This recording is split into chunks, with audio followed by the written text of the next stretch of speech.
Welcome to the news report for day 350 on the war in Ukraine. You are listening to The Account. Thank you for joining me today.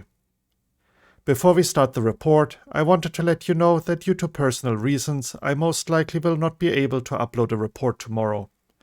Should I not be able to, I will go over the most important events in the next one. Today I have a short video report by the Kyiv Independent I want to point out. I also have a separate segment for President Zelensky's visit to the United Kingdom.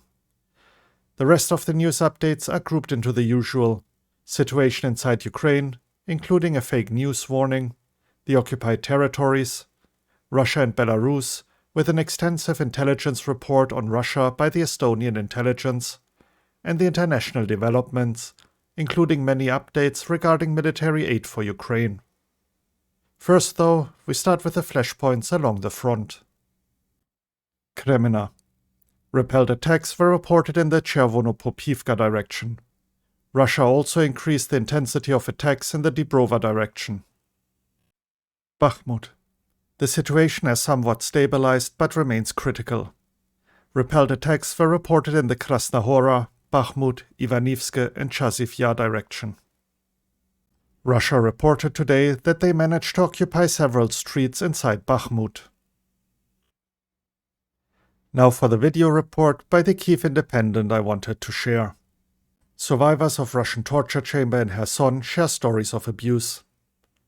The Kyiv Independent released a small documentary about the torture chambers in Kherson. I found it extremely interesting but also incredibly disturbing. However, I believe these witness statements are incredible and valuable. Please skip this video if you cannot handle this topic. Viewer discretion is advised. And to start the news segment, a look at President Zelensky's visit to the United Kingdom. Volodymyr Zelensky, President of Ukraine, has visited the United Kingdom today. He was greeted by Prime Minister Rishi Sunak before addressing the Parliament and meeting with King Charles III. The BBC link contains the live coverage of the event. We will always come out on top of evil. This lies at the core of our and your traditions. As soon as the old evil is defeated, a new one tries to raise its head. But we know freedom will win. We know that Russia will lose. President Zelensky said to the UK Parliament and presented a helm of a Ukrainian pilot to the Parliament Speaker with the inscription, "We have freedom, give us wings to protect it."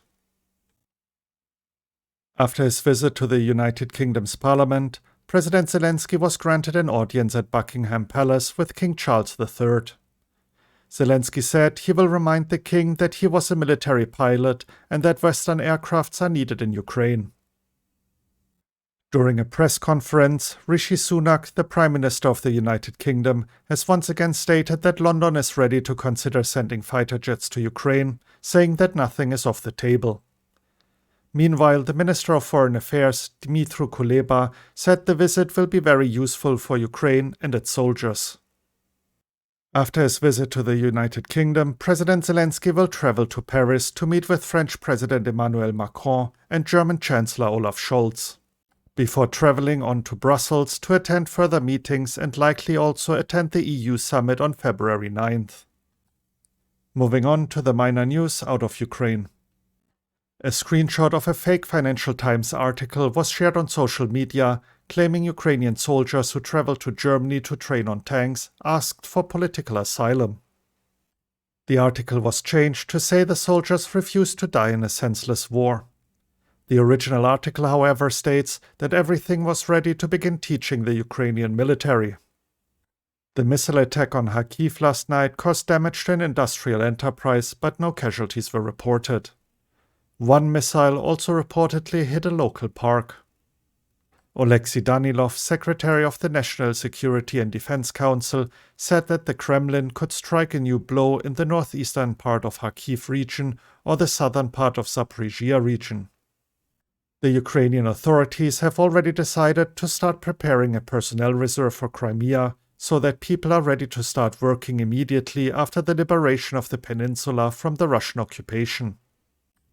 According to Yulia Usenko, head of the Department for the Protection of the Interests of Children in Ukraine, Ukraine has succeeded in bringing back 128 children forcibly taken by Russian authorities to the territory of the Russian Federation.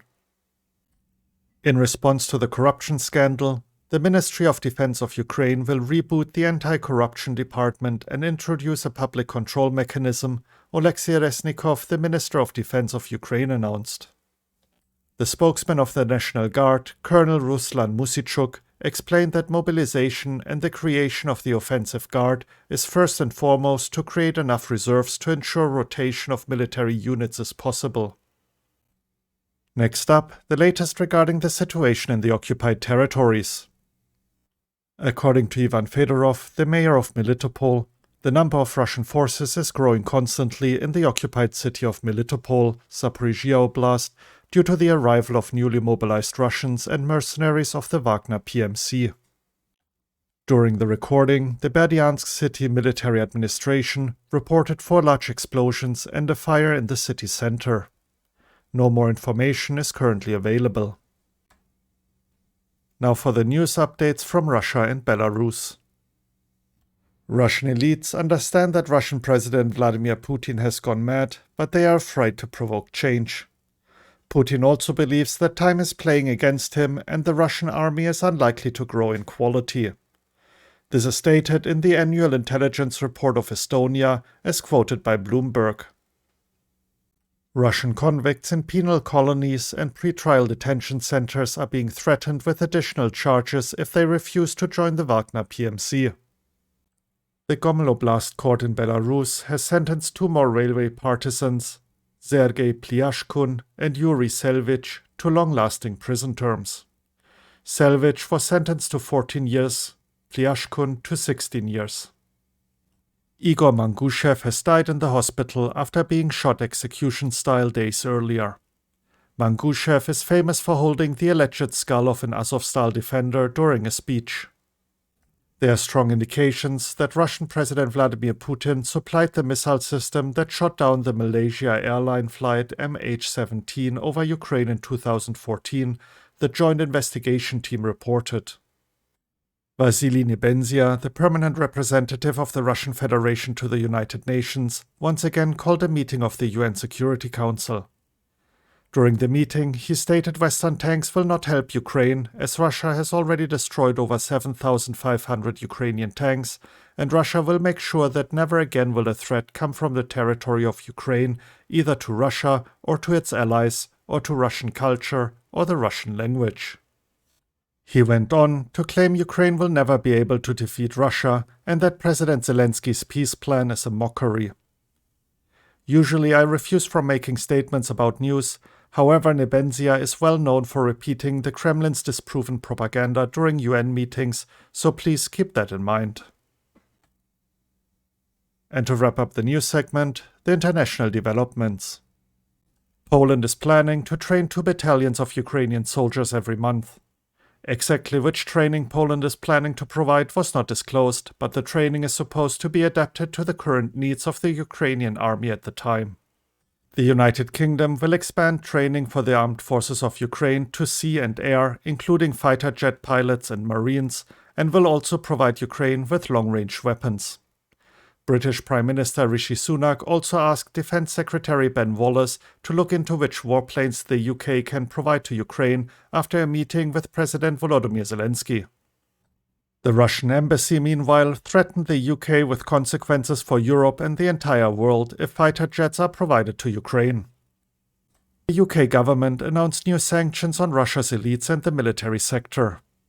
The new sanctions package targets 7 entities, including 6 that provide military equipment such as drones for Russia's invasion of Ukraine, and 1 company that is connected to nefarious financial networks that help maintain wealth and power among Kremlin elites. The German Defense Minister Boris Pistorius said during a visit to Kyiv that Germany will supply Ukraine with more guided missiles, 5 Gepard self-propelled anti-aircraft guns, and 5 Pioneer Panzer II-A1 Dux combat support vehicles by the end of February, and 5 additional Biber bridge-laying vehicles in March. Additionally, the German government has announced the transfer of another batch of military equipment to Ukraine.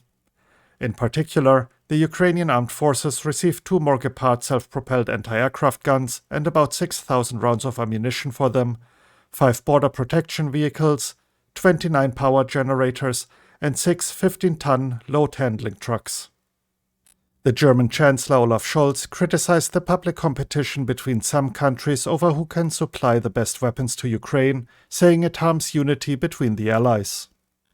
Ukraine is unlikely to receive the newest modification of Leopard 2A6 tanks from many countries, German Defense Minister Boris Pistorius said in an interview. As for the 2A6, it doesn't look like there will be many countries involved. Germany is the largest donor so far, providing 14 2A6 Leopard tanks. During his State of the Union address, US President Joe Biden called Russia's war in Ukraine the biggest test for the world and assured that the USA would support Ukrainians as long as necessary. The US Vice President Kamala Harris will travel to Germany next week, where she is expected to talk about future support for Ukraine. And now for the intelligence report segment, starting as usual with the UK Ministry of Defense. Since Russia withdrew its forces from the west bank of the Dnipro in November 2022, skirmishing and reconnaissance has continued on the complex network of islands and waterways which make up the Dnipro Delta. Russian forces have almost certainly used small boats to try to maintain a presence on key islands. Ukraine has successfully deployed long-range artillery to neutralize Russian outposts a number of times.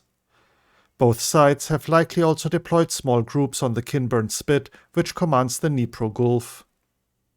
Both sides are likely aiming to maintain a presence in these areas to control maritime access to the strategically important river and to provide warning of any attempt by their adversaries to launch a major assault across the river. It is highly unlikely that Russia will attempt an assault crossing of the Dnipro. It would likely be extremely complex and costly. A look at the latest assessment by the Institute for the Study of War. The Russian Defense Minister Sergei Shoigu held a meeting to discuss the current state of the war. The researchers argue this is likely an attempt to portray the Russian Ministry of Defense as an effective and involved leadership apparatus amidst preparations for a new offensive in Ukraine. According to the analysts, Russia may be rushing to launch an offensive in Donetsk Oblast in an unrealistic time frame and likely without sufficient combat power. As stated by the UK Ministry of Defense, this slow advance is due to Russian munition shortages and a lack of maneuver units. Russian forces are unlikely to build up the combat power to impact the war's outcome, while the Russian military command continues to order unrealistic and wide advances, according to the Institute. And to wrap up the report, the evening update by the General Staff of Ukraine. The enemy, trying to take full control of Donetsk and Luhansk oblasts, continues to focus its main efforts on conducting offensive operations in the Kupiansk, Liman, Bakhmut, Avdiivka and Novopavlivka directions. In Novotroitsky, Kherson Oblast, the Russian occupiers are carrying out filtering measures against the civilian population. The invaders also threaten that persons who do not receive Russian passports by March will automatically be subjected to filtering measures. First of all, this concerns those who worked in Ukrainian state institutions and refuse to cooperate with the Russian occupation administration and go to work. In the settlements of Hromivka, Chaplinka, Mala Kardashinka, Zelene, Chulakivka and Novo-Volodymyrivka of the Kherson Oblast, the Russian occupying forces conduct daily searches, atrocities and robberies of local residents. Home appliances, phones and all valuables are stolen. And that concludes today's report. Should you be interested in any of the articles I mentioned, I included the links to them in the description. Thank you for tuning in and have a great day. You were listening to The Account. Slava Ukraini.